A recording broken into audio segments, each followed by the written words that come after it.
Welcome to the Manufacturing the Future podcast. I'm your host, Kerrie Jordan. You are here listening to Chapter 2 of our special 3-part series where we're diving deeper into the insights from the Epicor's Voice of Essential Manufacturing Worker Report. In our previous episode, Chapter 1, we explored the day-to-day experiences of frontline manufacturing workers and their evolving challenges. Today, we'll be diving into the crucial topic of upskilling and new skill sets that are required in the industry to compete today and into tomorrow. All right, let's jump right in. Now, my next question is for Arturo. So worker engagement is crucial for the success of any manufacturing organization. We saw that throughout the report. Yet the report did highlight a slight decline in morale among frontline workers. 43% actually said that they plan to leave their job in the next year. How have you seen manufacturing leaders effectively prioritize worker feedback and maybe incorporate their concerns to address issues such as poor communication and low morale? I think that was a great example that Marc had just shared. Any other ways that you've seen maybe technology help address communication concerns? Yeah, no, that's a great point. And I very much agree with what Marc is saying. And it's in line with what many of the leaders that I talk to, right, that are users of our manufacturing products. It really is going back to basics and it's cultural, right? Is really setting that culture of, sharing feedback, right? Growing together. And it also applies actually to any industry, not just manufacturing, right? Even, software development is the same thing, right? We want to make sure that we have those open lines of communication and be as flat, right, as possible. I think all helps with improving morale. Now, as far as technology, I mean, yeah, there's a number of ways, right? Like obviously Marc was already highlighting, right? Using things like that are already available to you, WhatsApp, WeChat, right? These things that are already available.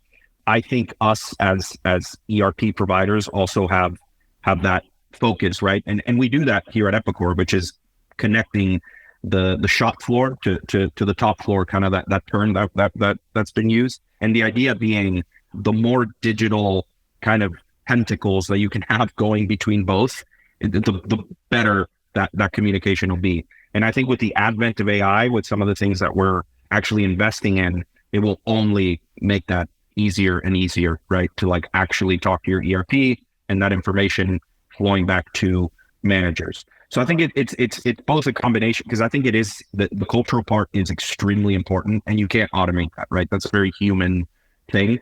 But I think what will happen now, especially in the next few years with the advent of AI, is some of the more repetitive tasks, right, will probably get automated. So, right, like this feedback that flows in that Marc is saying, right, like being able to just take that in a very efficient, like AI way, right? So like maybe reading and comprehending is really part of maybe the AI, because a large language model can do that really well. And then like, right, actually creativity and thinking of the solutions, that's what humans do really well. So I think more and more we're going to see that. And I think that is what will kind of counteract that loss in morale, is really, doing what humans do best, which is creativity. Great points. Marc, so did you have anything that you wanted to respond to that? Because I think what Arturo was raising was pretty interesting. And I know that VEM tooling has a history of innovation. And you're also within the medical device industry, right? So there's also balancing innovation with compliance needs. Any initiatives that you've put in place that you wanted to share to help foster a culture of open communication? Well, first of all, one comment to Arturo is I do agree that a lot of repetitive things will be automated. There's nothing to do with it, but I was this week in line for a Chipotle restaurant. I was standing there and I said, you know what, we're waiting so long, but this is the perfect line to automate. You have so many people there serving here. I'm sure if I would have 2 months and a nice budget, I could completely automate that. But that's a little bit off topic.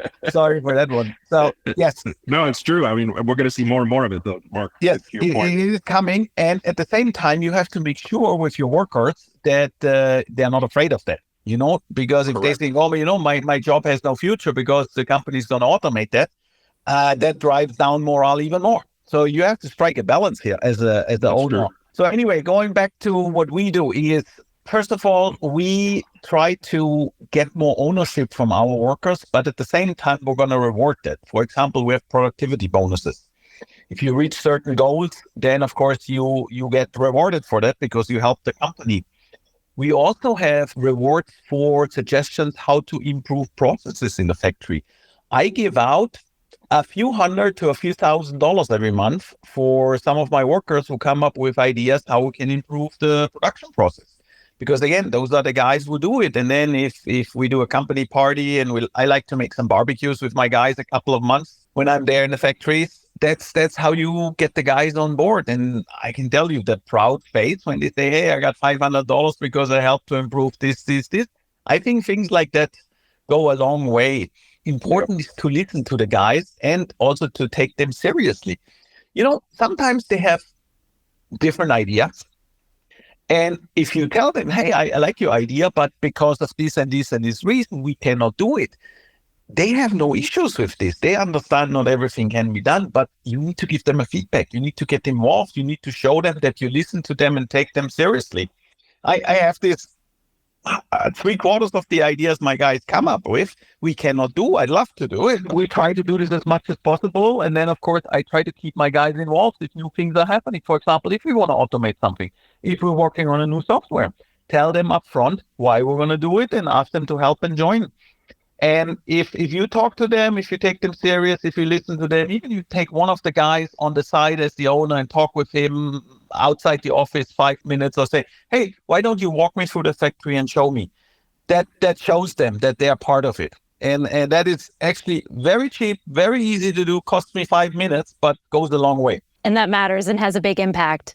And so actually speaking of bringing your workers along the journey, I wanted to talk with you all about upskilling and creating new skill sets among the workforce, because our survey revealed, that while 70% of respondents believe their company is making upskilling a priority, the percentage had actually slightly decreased compared to last year's report, which I think is really interesting because we do want to continue to see, especially we know that we need additional and new skills among our workforce in order to take our organizations into the future.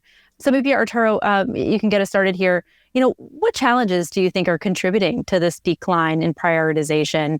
I mean, I guess, as Marc was saying, there are just so many things, that need to be prioritized. But when it comes to, upskilling and building new skill sets, what steps do you recommend that manufacturing leaders could take in order to revisit and potentially reinvigorate their focus on upskilling initiatives to help really meet the demands of the industry? Yeah, and I think it goes back. Really, it's tied to what Marc is saying too, which is it's very much cultural, right? And it's a human thing. Again, I don't know that you can solve that with technology. Yes, we can have like super cool tools that, hey, you can take a quiz and like it'll there's a ton of different technological ways to do that. But I think what's important to Marc's point is listening, right? And going, spending time with the guys that really know what's happening, right? Day to day at the factory floor. So I think that's really where it's almost like a basic thing. Like it's very easy to say, but I think that cultural shift is really important to like they're actually empowered. Now, as to like why it's happening, right? Like to Marc's point, I don't know. I think it's a combination of cultural. I think COVID, obviously at some point we got to stop pointing back at COVID, right? But it didn't help, right? With the supply chain pressures and everything. I think a lot of manufacturers felt that very heavily and it didn't help, right? Those priorities, suddenly everything's on fire, right? And you have to execute. So I don't think that helped. But I think now coming out of that, now a couple of years, I think we have that opportunity of culturally shifting. And then two, there's a ton of tools that are coming out, especially the things that like we're building at Epicor, right? That can really help with that problem, right? Or at least alleviating it or start heading down that path. Yeah, that's a great point because like you said, it is such a human thing. So Marc, when it comes to upskilling initiatives, first of all, I think it's great that you're rewarding employees who come with new ideas. When it comes to executing on new innovative ideas, how do you ensure that your team has the skills, that your workforce has the skills needed for now and into the future? So while we're speaking, actually I have two of my staff in the air going to another factory. We have set up a little system that we want to share best practice and then have our good guys train the guys we want to get to the same level.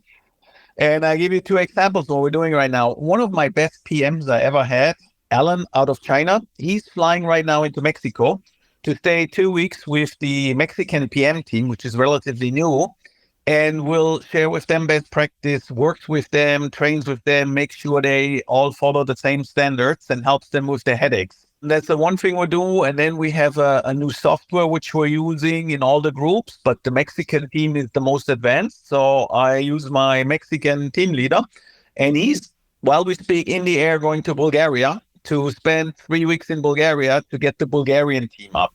So we like to do this in the group, but I found out that my leaders are much more motivated if they can get a trip to a foreign country inside the group and help to work with their colleagues. And then, of course, you know it yourself. It's the same when I go out with a customer. Once you drank a beer together and you have an issue and you give the guy a call, it's a much different feeling because you spend a few hours together. You can put a face to a name. And we want to do this in the company too. So I have more and more of my leader teams or the good guys who work with the other teams we want to bring up to the same skill and have them in the company travel. And that, I think, works for both sides. That's great. Yeah, that's fantastic. A big thank you to our guests for sharing their valuable insights on the manufacturing industry. And listeners, you can access the full Voice of Essential Worker in Manufacturing report by following the link provided in our show notes. Thank you all for joining us today. If you found this episode informative, don't forget to subscribe, rate, leave us a review. Your feedback helps us reach more manufacturing leaders and continue delivering valuable content. And to everyone listening, thank you for being a part of the future of manufacturing.